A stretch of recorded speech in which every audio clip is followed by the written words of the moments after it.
Good morning student. आज का हमारा टॉपिक है अंतर्राष्ट्रीय राजनीति में शक्ति संघर्ष, शक्ति संचय, शक्ति वृद्धि और शक्ति प्रदर्शन।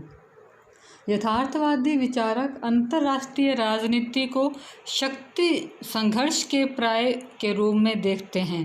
अंतर्राष्ट्रीय राजनीति के प्रमुख यथार्थवादी विचारकों में मोर्गेनथाउ का नाम उल्लेखनीय है। हंस जे मोर्गेनथाउ शिकागो विश्वविद्यालय में राजनीति विज्ञान के प्रोफेसर थे। उन्होंने अपने ग्रंथ पॉलिटिकल अमंग नेशन में यथार्थवाद के दृष्टिकोण पर विस्तार से विचार किया है। पॉलिटिकल अमंग नेशन है, उसके अंदर उनकी एक प्रसिद्ध कोटेशन है जो शक्ति अंतर्राष्ट्रीय राजनीति में शक्ति के महत्व पर प्रकाश डालती है। मोर्गेनथाउ ने राष्ट्रीय हितों को अंतर्राष्ट्रीय राजनीति की कुंजी माना है। मोर्गेनथाउ ने कहा है कि जो केंद्र बिंदु है, वो कुंजी है, वो राष्ट्रीय हित है, जिसे केवल शक्ति के परिदृश्य में ही देखा जा सकता है। वे शक्ति को अंतर्राष्ट्रीय राजनीति का केंद्र बिंदु मानते हैं। वैसे मोर्गेनथाउ से पहले भी एरिक कॉफमैन थे। उन्होंने शक्ति की दृष्टि से राज्यों के 3 लक्ष्य बताए थे: शक्ति संचय, शक्ति प्रसार और शक्ति प्रदर्शन। सभी राज्यों का जो अंतिम लक्ष्य है वो शक्ति को संग्रहण करना, शक्ति का प्रसार करना और शक्ति का प्रदर्शन करना है। और इसी शक्ति संघर्ष है जो ये अंतर्राष्ट्रीय राजनीति को अखाड़े में बदल देता है।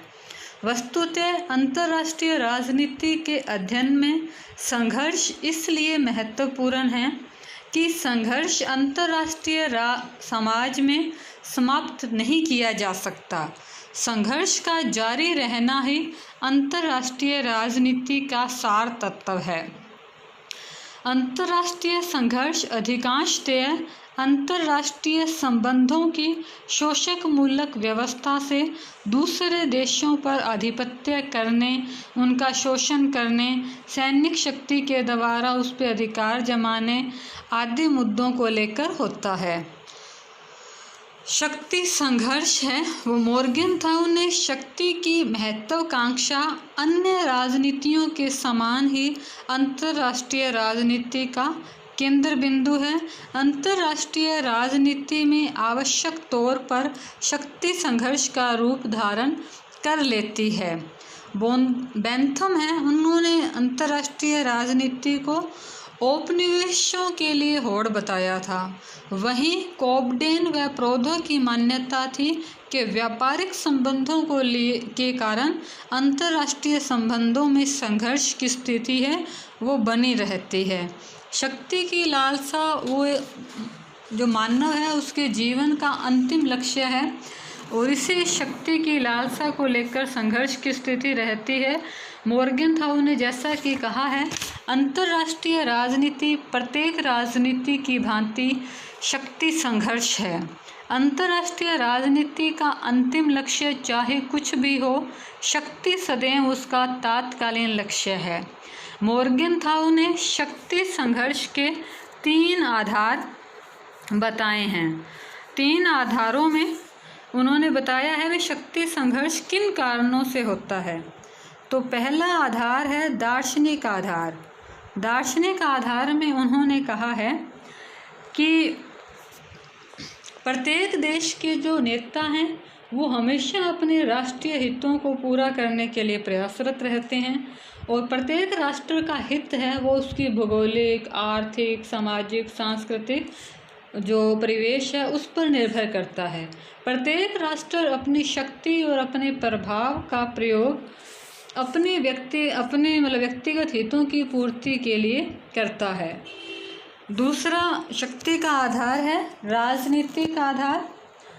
राजनीतिक आधार में मोर्गेनथाउ के अनुसार जब हम शक्ति की चर्चा करते हैं तो हमारा तात्पर्य उस शक्ति से होता है जो मनुष्य अन्य मनुष्यों के मस्तिष्क व कार्यों के ऊपर करता है, दूसरे को प्रभावित करके जो अपना टारगेट पूरा कराते हैं वो शक्ति। दूसरे शब्दों में हम कहें तो मोर्गेनथाउ का अर्थ है पारस्परिक संबंधों की वो कंडीशन जिसमें एक इकाई दूसरी इकाई के कार्यों पर नियंत्रण स्थापित करती है और नियंत्रण स्थापित करके अपनी इच्छा के अनुसार कार्य करवाती है।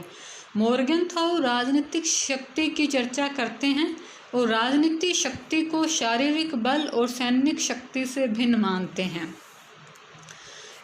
शक्ति के आधार में तीसरा तत्व है राष्ट्रीय हित।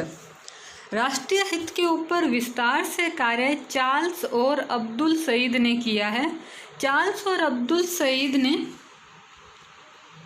अपनी पुस्तक इंटरनेशनल पॉलिटिक्स में कहा है कि व्यापक दीर्घकालीन और सतत उद्देश्य जिसकी सिद्धि के लिए राज्य, राष्ट्र, सरकार ये सब अपने को प्रयत्न करता हुआ पाते हैं वो राष्ट्रीय हित ही है। मोर्गेनथाउ के अनुसार राष्ट्रीय हित दो प्रकार के होते हैं। मोर्गेनथाउ ने दो प्रकार के राष्ट्रीय हित बताए। राष्ट्रीय हितों के दो प्रकार हैं।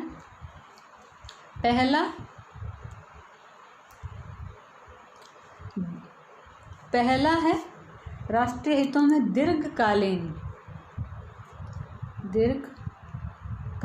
हित।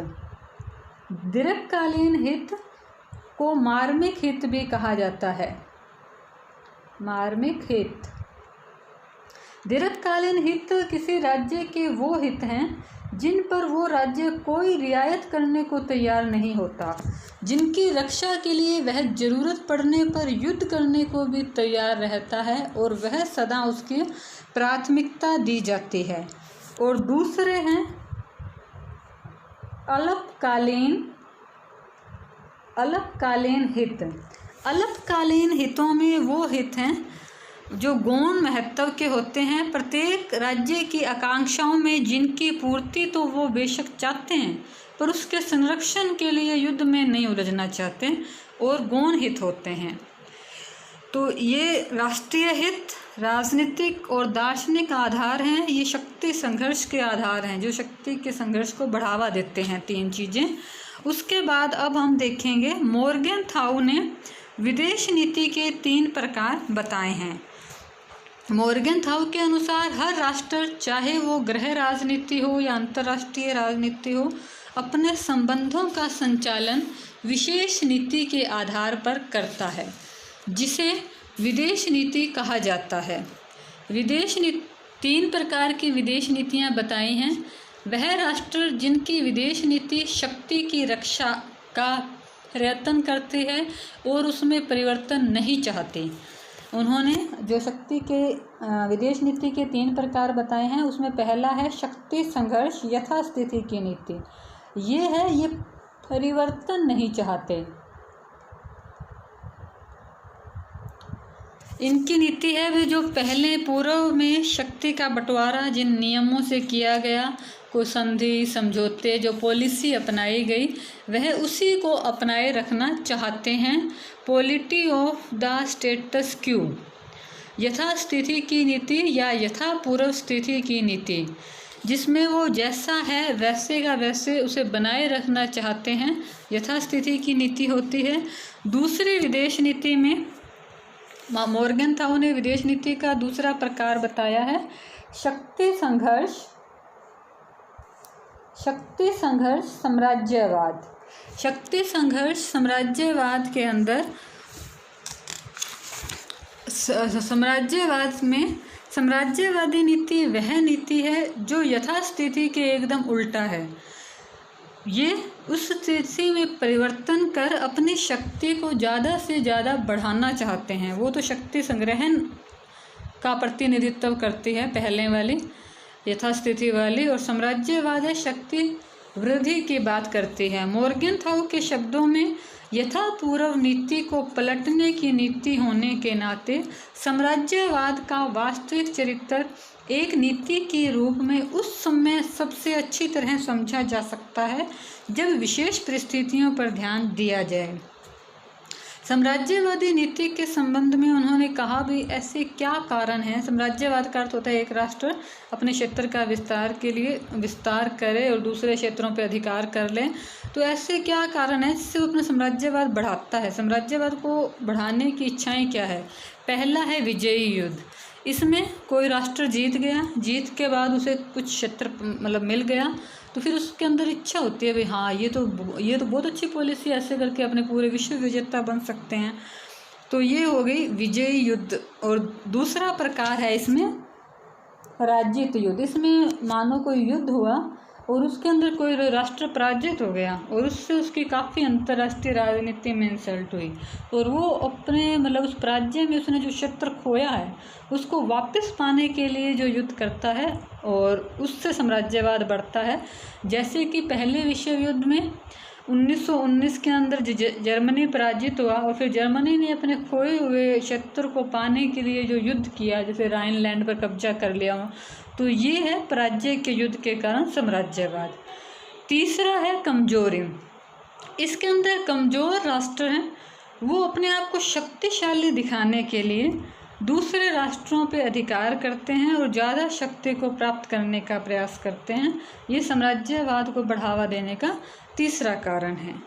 अब मोर्गेनथाउ ने जो विदेश नीति का तीसरा प्रकार बताया है वो है शक्ति संघर्ष प्रतिष्ठा की नीति।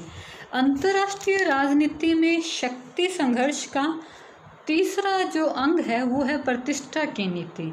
प्रतिष्ठा की नीति चाहे कितना भी बढ़कर या हास्यास्पद रूप में प्रयोग किया जाए, यह राष्ट्रों के आपसी संबंधों को उतना ही प्रभावित करती है जितना एक व्यक्ति प्रतिष्ठा के प्रति आकर्षित होता है। हर व्यक्ति चाहता है ना कि उसकी इम्पोर्टेंस हो, उसको एक खास महत्व दिया जाए।